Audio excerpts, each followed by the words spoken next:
Bueno, hermanos, voy a continuar un poco hablando de lo que les conté el otro día, una especie de introducción a lo que es el reino de Dios, el reino de los cielos, el reino de Cristo.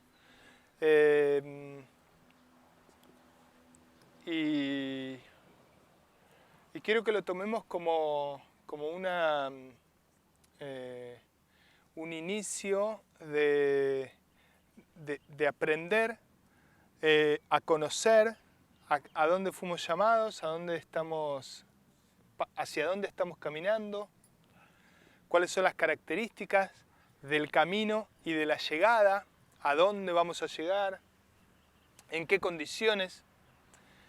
Traje algunos datos respecto de cuáles son las diferencias de los reinos que aparecen en la Biblia y cuáles son aquellas cosas que es necesario que nosotros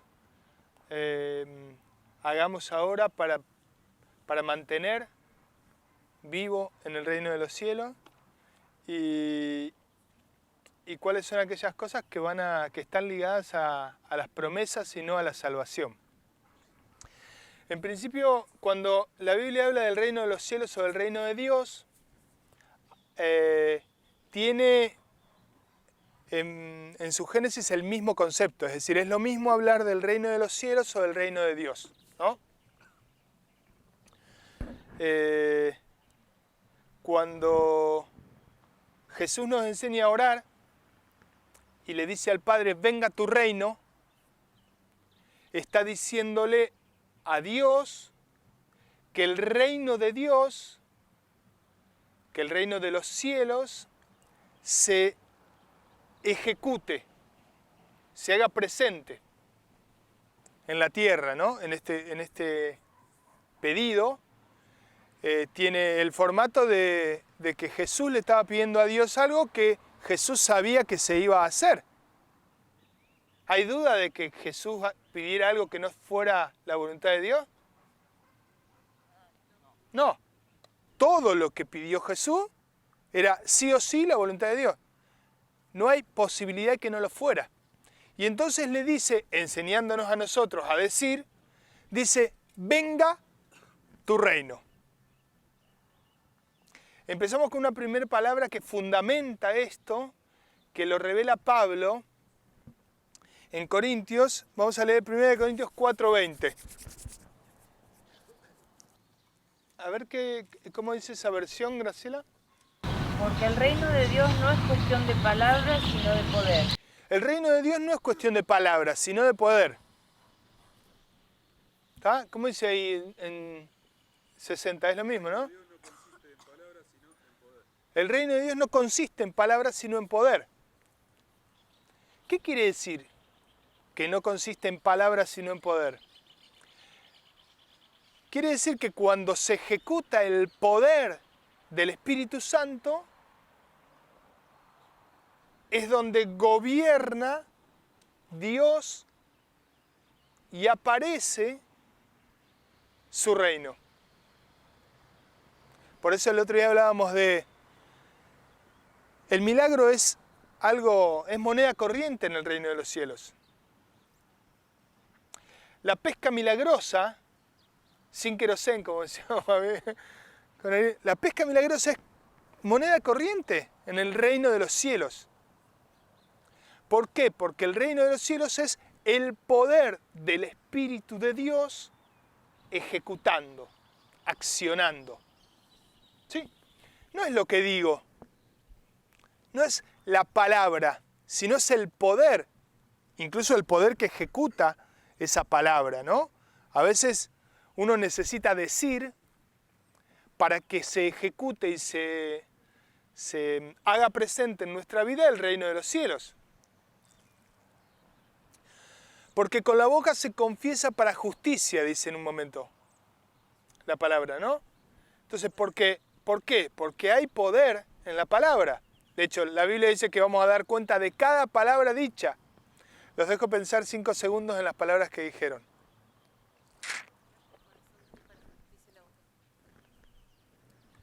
Muchas veces la palabra nos condena. Muchas veces las palabras abren caminos de bendición. Pero no es la palabra, la boca. La palabra incluso logos, es decir, la letra que está escrita en la Biblia, sino el poder que se ejecuta gracias a la espiritualidad, al Espíritu Santo que existe detrás de esa palabra.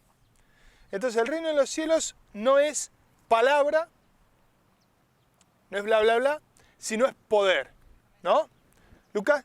En la NTV, Sí. ese versículo dice: pues el reino de los cielos no consiste en las muchas palabras, sino en vivir por el poder de Dios. Ahí está, claro.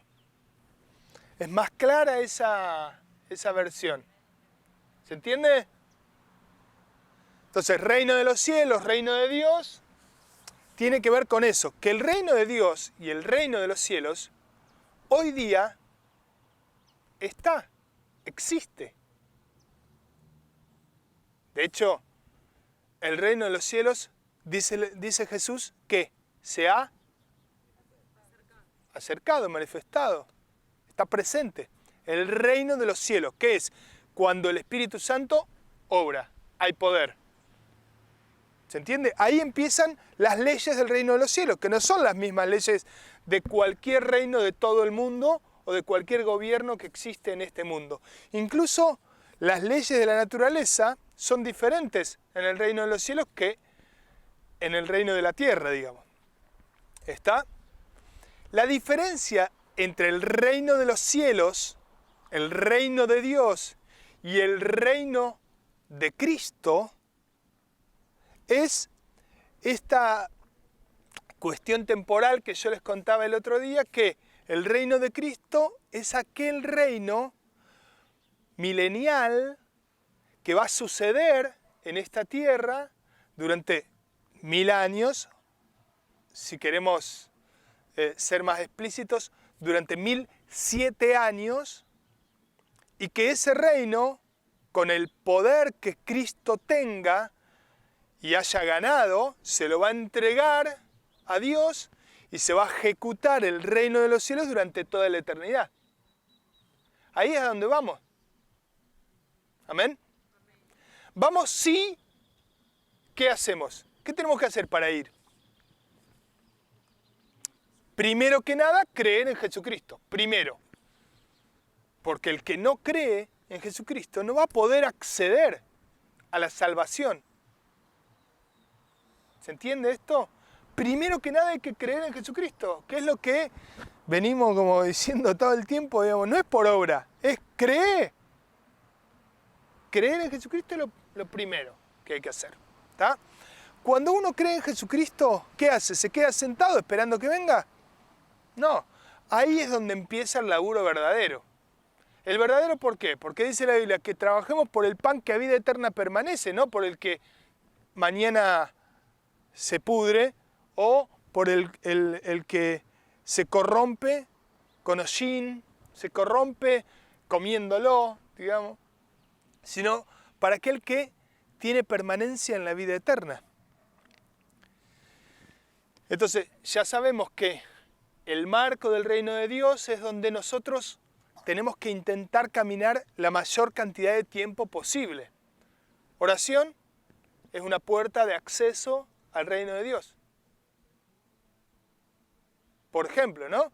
Me levanto a la mañana y le agradezco a Dios cualquier cosa que se me ocurre, ni bien me despierto a la mañana. Accedo y entro por esa puerta de la oración al reino de Dios. ¿Se entiende? Oro por alguien. Le pido a Dios por tal cosa. Ya entro y defino en el marco de mi vida que Dios es el que va a gobernar, que Dios es el que va a poner las reglas, que gracias a sus milagros, a sus movidas, a sus manejos, a la preeminencia, a la sabiduría, al conocimiento, a la ayuda, al llevarme de su mano, Él me va a guiar en ese día conforme a que yo abrí al menos la primera puerta, que es entrar por medio de la oración a su reino. ¿Está? Necesito un milagro a las 4 de la tarde, ¿qué hago? Tengo posibilidad si estoy adentro del reino. Este género no sale sino con ayuno y oración, decía Cristo, ¿o no? ¿De qué estaba hablando? De un tipo que tenía 100 demonios adentro de su alma. Y entonces Jesús, por medio de haber accedido al reino de los cielos, con ayuno y oración, pudo tener el poder para que el reino de los cielos, el poder de Dios en el reino de los cielos se ejecute. ¿Se entiende? ¿Alguna pregunta de esto? Está claro, ¿no? Es decir, agarro de la estantería el Espíritu Santo y lo uso en mi día, en mi cotidianidad, digamos. ¿Está? No puedo resolver una situación matemática. Bueno, el Señor te da sabiduría para hacerlo, ¿o no? No tengo dinero para tal o cual cosa, el Señor te da sabiduría para hacerlo, te da provisión para hacerlo. No me alcanza el morfi para darle de comer a mi gente, el Señor te da poder para poder tenerlo. Te da poder para eso. Un dato que está en Romanos, dice, milagroso, ¿no? Porque dice que no hay ninguna condenación. Dice, para los que están en Cristo Jesús. Dice, no hay condenación en el reino de los cielos. Los que no andan conforme a la carne, sino conforme al Espíritu. Amén. O sea, si nosotros andamos en el Espíritu, no hay condenación. Ya Jesucristo se llevó, en el reino que está hablando Lolo, se llevó todos los pecados. Ya somos perfectos y tenemos ropa blanca, como decía Apocalipsis. Estamos enfrente del trono del Cordero. Pero si andamos en el Espíritu, si andamos en el reino. Amén. Mateo 5:3. ¿Quién lo tiene? Bienaventurados los pobres en espíritu, porque de ellos es el reino de los cielos. Lucas, ¿lo tenés en esa versión? Dios bendice a los que son pobres en espíritu y se dan cuenta de la necesidad que tienen de Él, porque el reino de los cielos les pertenece. Amén. Ahí tiene como un valor agregado, ¿viste? Cuando dice pobre en espíritu, es como que uno se queda con la mitad de la definición, ¿viste?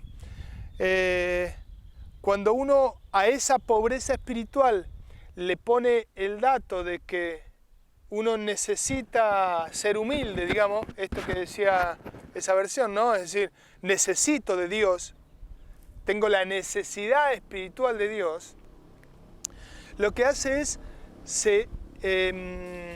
aparece en nosotros la característica de la humildad.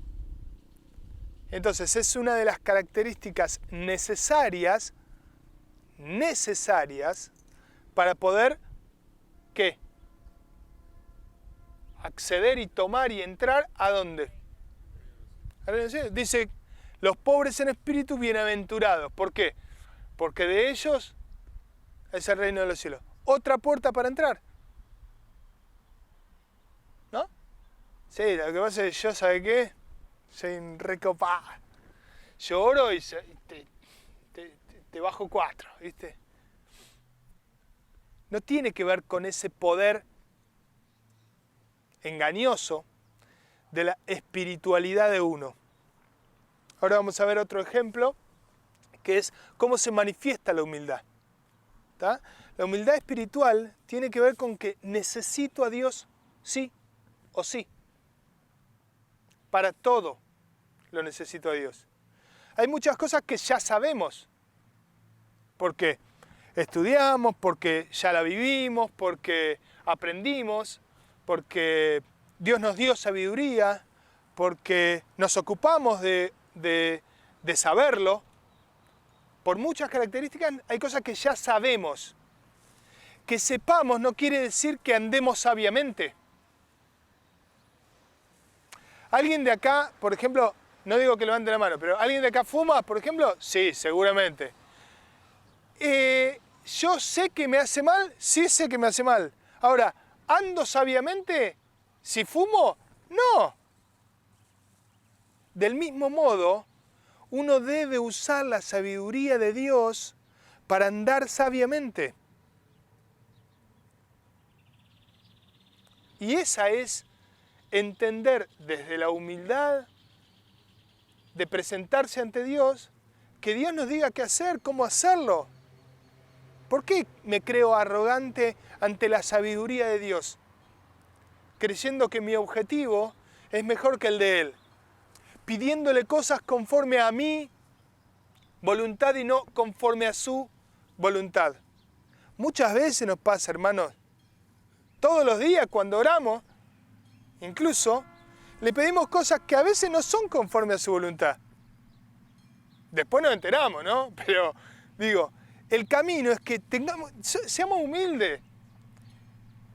¿Vamos a seguir pidiendo cosas conforme a nuestra voluntad? Seguramente que nos va a pasar. Pero seamos humildes cuando veamos eso, reconozcamos que, che, mirá, por este lado no, vamos por acá.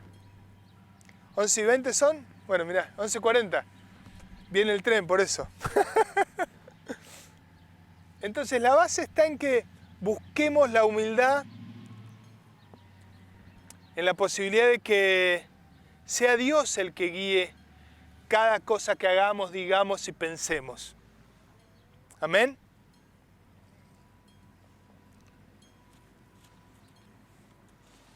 No es fácil dejar de fumar, como muchas veces no es fácil dejar de envidiar.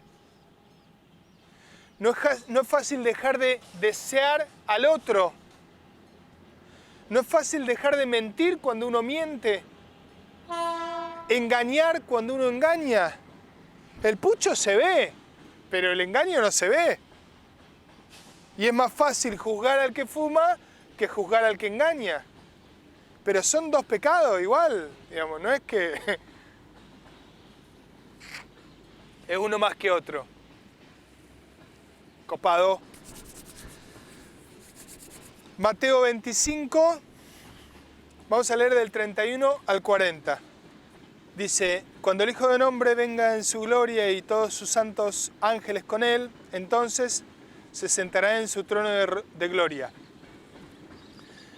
Habla de Jesucristo cuando venga a reinar.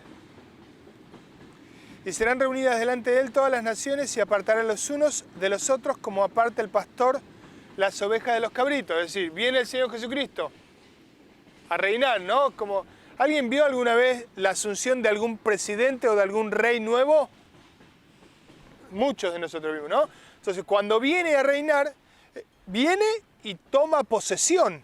Y entonces llama, ¿viste? Dice, bueno, vos venís, ponete acá, vos... Entonces dice que va a separar las ovejas de un lado y los cabritos de otro, ¿no? Yo creo que es el único lugar donde prefiero estar a la derecha, ¿no? Porque si a la derecha, las ovejas, y a la izquierda, los cabritos, se ríe ella. Entonces dice, entonces el rey dirá lo de su derecha. Vengan aquí, benditos de mi Padre, hereden el reino preparado para ustedes desde la fundación del mundo. Lo hablábamos el domingo pasado. La característica del reino de Cristo, este reino milenial, va a tener las mismas características del reino de la creación en la fundación del mundo. ¿Se acuerdan? Entonces, esta característica de que el que muera de 100 años va a ser, se va a decir de él, uy, era un pibe, era un niño. Por ejemplo, ¿no? El niño podrá jugar al lado de la cueva de la serpiente, decía. Por ejemplo. Después si quieren profundizamos, pero ¿vieron alguna vez hablar un animal, comunicarse un animal con un hombre y hablar y establecer una conversación? ¿Se acuerdan de algunos datos bíblicos de... ¿Alguien se acuerda? ¿Grace? ¿La burra? ¿A quién? Bien, ¿y otro? ¿La serpiente a quién? A Eva, ¿no? Y esa charla fue como una charla mucho más natural que la burra o la bestia de Nabucodonosor. Fue una charla, un diálogo hasta natural. y se lo pongo entre signos de pregunta. Digo, esa charla natural, tal vez Adán y Eva la hayan tenido con todos los animales. Y lo digo en signo de pregunta porque en realidad no es que está revelado, pero sí se puede ver y vislumbrar. No se extrañó Eva que Claro, no se extrañó que venga una serpiente y se ponga a dialogar. Por ejemplo, ¿no? Es decir, podemos hablar con el puma, con el tigre, con el carpincho, con la ameba, la orca. Dice, entonces el rey le dirá, preparados para la fundación del mundo. Porque tuve hambre y me diste de comer, tuve sed y me diste de beber, fui forastero y me recogiste, estuve desnudo y me cubriste, enfermo y me visitaste, en la cárcel y viniste a mí. Entonces los justos le responderán diciendo, Señor, ¿cuándo te vimos hambriento y te sustentamos, o sediento y te dimos de beber? ¿Y cuándo te vimos forastero y te recogimos, o desnudo y te cubrimos? ¿O cuándo te vimos enfermo o en la cárcel y vinimos a ti? Y respondiendo el rey, les dirá, de cierto os digo que en cuanto lo hicisteis a uno de estos, mis hermanos más pequeños, a mí lo hicisteis.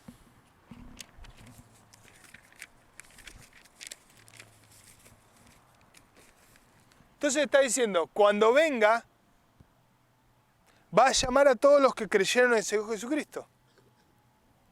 Y los que no. Y entonces le va a decir a los que sí. Ustedes tienen preparado para ustedes esto. Vengan. Tomen la recompensa de lo que hicieron. No por creer que ya creer te da un lugar a la derecha, digamos. Sino por haber hecho, darle de comer, darle de beber, alojarlo, recogerlo. A Cristo manifiesto en alguno de estos pequeñitos, dice. ¿De quién está hablando de estos pequeñitos? Está hablando de los indefensos, de aquellos que no tenían posibilidad de resolverlo. Está hablando de aquellos que Dios ama. Está hablando de los que fueron llamados o escogidos por el Señor Jesucristo. Cuando ustedes le dieron a uno de estos pequeñitos, dice, me lo hiciste a mí. Entonces ahí hay una recompensa clara, contundente, un trabajo específico para hacer, que tiene que ver con una obra clara que el Señor Jesucristo nos llama a hacer. ¿Sabés que no sé su voluntad? No sé cuál es su voluntad. No hay nada que no aparezca en la Biblia para la respuesta en todas las situaciones en nuestra vida. Tenemos que ir y buscar. Tenemos que ir y encontrar en la Biblia y en su respuesta respecto de su voluntad qué hacer. Si dice Dios cómo hacerlo, pues vayamos y hagámoslo. ¿Para qué eso? Dice la Biblia que es para que nosotros seamos recompensados con ese reino vinculado a el reino preparado por Dios en la fundación del mundo para nosotros. ¿Se entendió eso? Cri, cri. La salvación es por fe. La recompensa es por obra. ¿Está? Vos por fe vas a hacer esto. Si no tenés fe, podés hacerlo, sí podés hacerlo. Pero no vas a tener la recompensa de la fe, digamos. Vas a tener la recompensa de lo que buscás cuando lo haces. Si lo haces porque te gusta ayudar a la gente, si lo haces porque sos... ¿cómo sería? Un mecenas, porque te gusta darle de comer a la gente cuando pasa a tocarte timbre a tu casa, digamos, pero no haces porque está ligado a la voluntad de Dios. ¿Se entiende la diferencia, digamos? ¿Alguna pregunta ahí? ¿Está claro?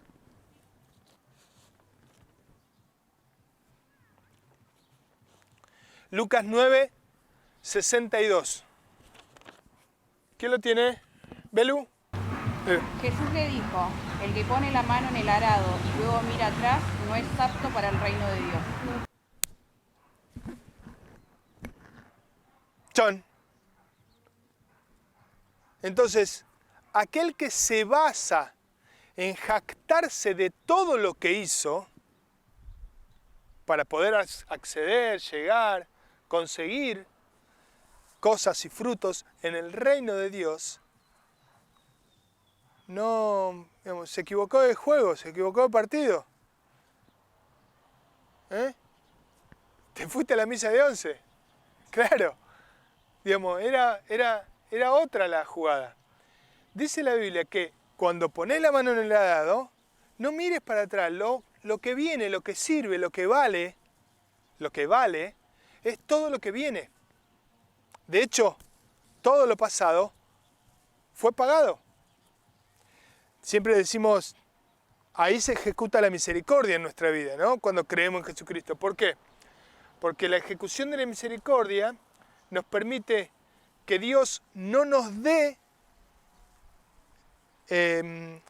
la condena del resultado de nuestras obras y sí nos dé la gracia de perdonar los pecados que cometimos. Ahí se ejecuta la misericordia real y verdadera del Señor Jesucristo, de Dios. ¿Sí? Sí. Dice,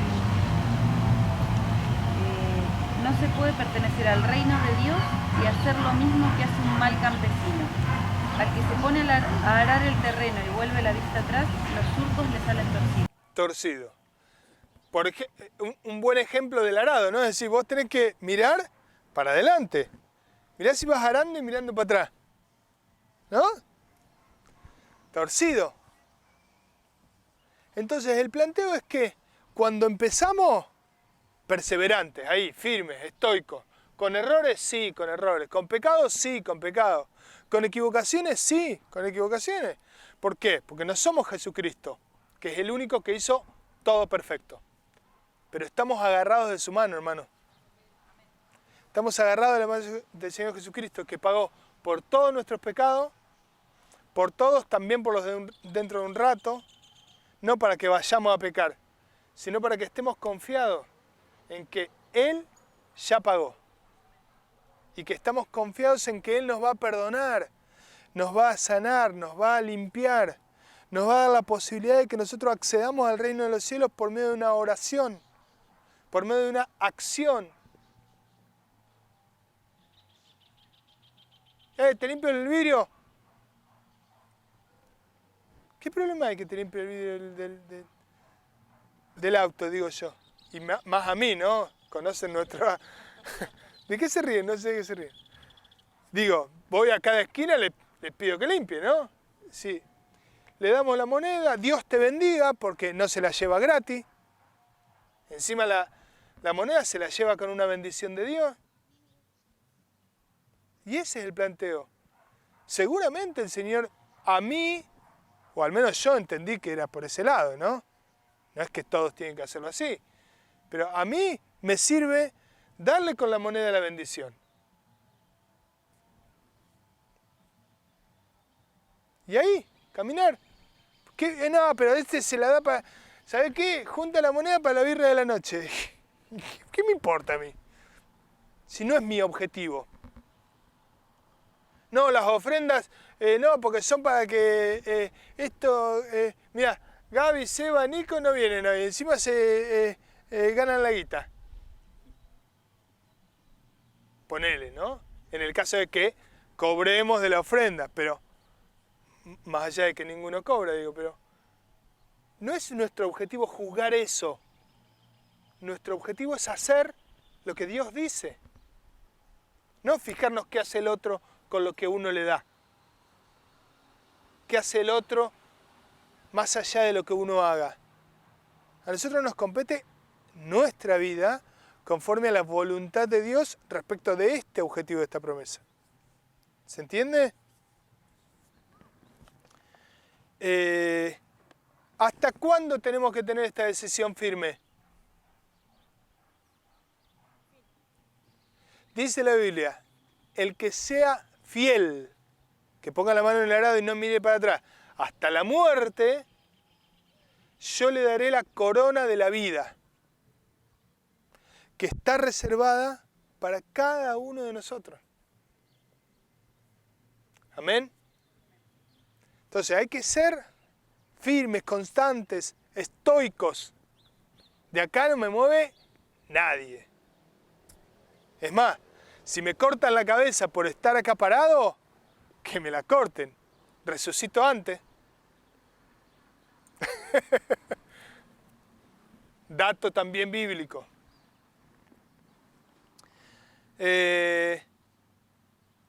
Como para terminar, un dato importantísimo para poder permanecer firmes hasta el final. Juan 3:3. Seba Lu está también ahí. Bendiciones. Juan 3:3. ¿Quién lo tiene? ¿Gusti? Jesús le respondió, te digo la verdad, a menos que nazca de nuevo, no puedes ver el reino de Dios.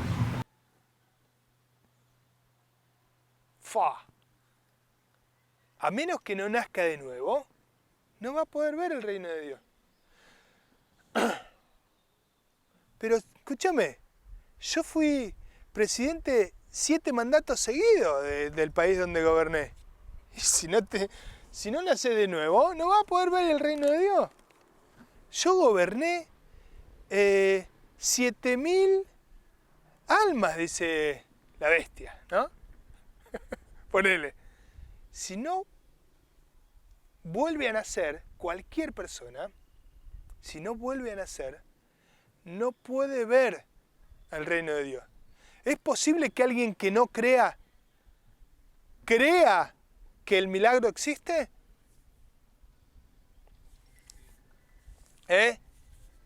¿Sí? ¿Cómo?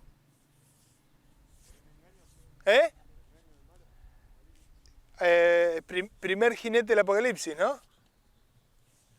Entonces, si uno no cree en Jesucristo y ve o cree en un milagro, ese milagro que ve el que no cree en el Señor Jesucristo es un milagro de engaño. Es un milagro o una situación que sucede gobernado por, dice la Biblia, la bestia, el falso profeta o Satanás.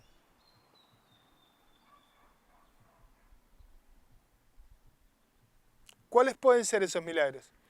Milagros que el que no cree lo considera sobrenatural en esta tierra. Por ejemplo, una resurrección. ¿No? ¿Quién diría que si alguien que muere vuelve a vivir no es un milagro? Crean o no en Señor Jesucristo. ¿No? Dice la Biblia que el falso profeta resucitará como Cristo. Eso es un engaño. Un engaño que aparece en la Biblia y que tenemos que estar despiertos para que los que creemos en el Señor Jesucristo no creamos al engaño de Satanás. Hay que estudiar la Biblia para saber quién es quién, digamos. ¿Gonza? Cuando Moisés se presentaba ante el faraón y tiraba la vara y se convertía en serpiente, era un milagro de Dios. Pero venían los magos y astrólogos y estos chantas, estaba seguramente el maligno atrás, y hacían trucos similares. Y el faraón decía, ¿ves? Los míos también hacen eso. Entonces, Satanás tiene la posibilidad de engañar. O sea, no eran milagros, eran engaños, eran trucos. Pero tiene la posibilidad de engañar. Sí. ¿Qué ventaja tenemos o tienen aquellos que creen en el Señor Jesucristo y nacen de nuevo? La ventaja es la regeneración. ¿Y qué es eso? Es volver a generar una nueva mente conforme a la mente de Cristo. Repito, la regeneración es la clave. No es que yo voy a meterme de vuelta en el vientre de mi madre y nacer nuevamente. La regeneración, es decir, pensar nuevamente, hacer nueva mi mente y pensar como Cristo quiere que yo tenga mi mente, renovaos en el espíritu de vuestra mente, dice la palabra, es la característica de la regeneración, de aquel que cree de verdad. ¿Por qué es necesario esto? La regeneración. Porque si somos regenerados, no es posible que seamos engañados por Satanás. La clave del engaño es no haber creído conforme al corazón de Dios, no haber creído conforme a lo que Dios nos dijo que creamos. ¿Sabes que todavía no estoy preparado para bautizarme? Chango, tipo, ¿creíste? Bautizate. Digamos. Ese es el planteo. ¿Creíste? Orá. ¿Sabes qué? A mí no me escucha Dios. ¿Me orás? ¿Me orás? ¿Me orás vos que a vos te escucha Dios? ¿A vos que tenés poder? ¿Me orás? ¿Es así, Ari? No. Va Ariel a orar. Al que quiera va, que tiene poder, tiene unción. Si dice la Biblia, ¿puede ser? Amén, puede ser. ¿Por qué? Porque los dones de Dios aparecen en cualquier momento, en cualquier lugar, como Él quiere, se manifiestan de la manera que quiere, y en algunos más que en otros. ¿Está? De hecho, es el más orado que tenemos en la congregación, digamos, pero cuanto más uno se regenere en el espíritu de la mente del Señor Jesucristo, más adentro del reino de los cielos va a vivir, más adentro de la espiritualidad de Dios va a ejecutar su vida. La regeneración nos permite pensar como Cristo piensa, creer de la manera que Cristo quiere. Les pongo un dato para cerrar el estudio respecto del final del milenio. Dice la Biblia que Cristo va a venir, va a llamarnos a nosotros, nos va a dar unas ciudades para gobernar, algunas tareas para hacer. Che, bueno, a vos te toca hacer esto, esto y esto durante 1000 años. 1000 años. 1000 años. Tenemos que prepararnos para eso.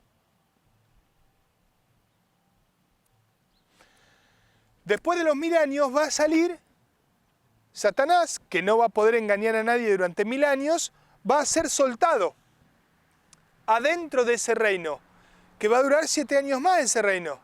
No es que va a terminar. Pero Satanás va a poder engañar en esos 7 años. En esos 7 años van a ser engañados aquellos que no fueron regenerados, que no creyeron en que ese gobernante que gobernó durante 1000 años era Cristo, era el verdadero, era el príncipe de paz, era aquel que gobernó un reino que no tenía fin, como dijo Isaías. El que no crea eso, aunque lo esté viendo, es el que no fue regenerado. Al final de esos 7 años, después lo leen si quieren, va a haber una destrucción, una guerra, ¿no? Para que Cristo agarre a los verdaderos, a los que no creyeron en el engaño durante esos 7 años, lo agarre y le diga, Dios, este es tu reino, y ahí empieza el reino eterno, ¿no? La eternidad, a donde vamos, a donde queremos ir. Tenemos que tener la mente renovada, dejar de pensar como pensábamos antes, no convertirnos en estatuas de sal, agarrar el arado y encarar para adelante, no mirar para atrás. Sí, obviamente, tenemos mochilas enormes de pecados, de errores, de conflictos por resolver, de problemas que nos cargan todavía hasta hoy. Pero el Señor Jesucristo tiene la posibilidad de agarrarnos de nuestra mano y llevarnos a una promesa de vida eterna. No es que mañana se resuelven todos los problemas de nuestra vida, ¿eh?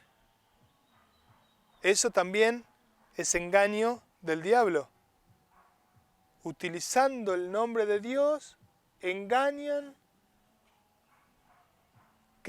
haciéndole creer a ingenuos que la solución de todos los problemas de esta vida van a llegar creyendo en Jesucristo. Y yo le respondo, lean Job, hermano. ¿No? Tipo, 42 capítulos y 41 habla de todo lo malo que le fue en esta vida por creer en Dios. Entonces, mantengamos firme nuestra esperanza de vida eterna, creyendo que vamos a ir a ese reino de Cristo y al reino de los cielos con Dios. Amén. Gloria a Dios. Mientras tanto es posible, a ver, es necesario, amén, es necesario, ¿por qué? Porque vamos a tener necesidades, vamos a padecer, vamos a tener sufrimiento, y vamos a necesitar el poder de Dios para que nos sane, el poder de Dios para que nos consuele, el poder de Dios para que nos acaricie el corazón, el alma, para que nos supla, para que nos sustente. Necesariamente tenemos que tener esto que dice Gonza, el reino de los cielos permanentemente presente en nuestras vidas diarias. Abramos la puerta del reino de los cielos todos los días. La primera llave ya la tenemos, ¿no? ¿Qué es? La oración. ¿Está? Vamos. Y ahí tenemos la primera llave para entrar en los cielos diariamente.